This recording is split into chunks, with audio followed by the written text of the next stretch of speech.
However, our presidential electoral victory was openly stolen by the minority Chebukati-led Independent Electoral Boundaries Commission, IEBC, and illegally validated at the Supreme Court of Kenya.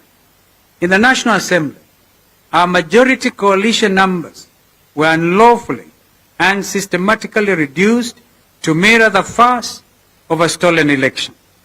Today, I want to express my sincere appreciation to all of the Waibe leadership who, despite intimidation and overt bribery, notwithstanding the bets of which political party would be the first to fall prey to the whims of those who currently hold the instruments of power, stood and continue to stand firm and tall. Heko to Waibe members of parliament. None of them was able to get hoodwinked. And if any of them would dare after today, clearly, the next general election utakuwa umejipeleka nyumbani wewe mwenyewe. As your party leader, I take particular pride when I look at all of you and take in our diversity of representation. Against all odds, we have grown from Ukambani region. This is a national political movement of Machakos, the Ukambani region of Lower Eastern, Machakos, Makueni, and Kitui counties, and spread to Taita Taveta. Out of the 4 elected members of parliament in Taita Taveta County, 3 of them are Waibe.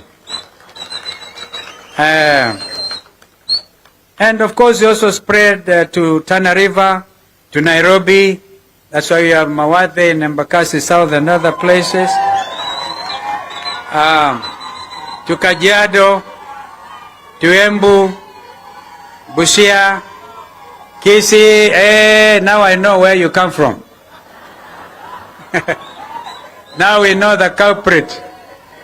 It is one Mawathe Musili. Tafadhali, hold your peace, hold your peace. We hear you. We hear you. We hear you. We hear you.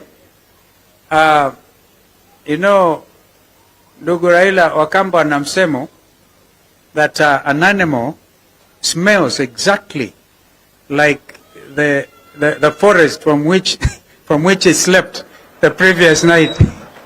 Nyamwe nyunga ketheka kila ye. Ama nyunga ketheka ke ilobi.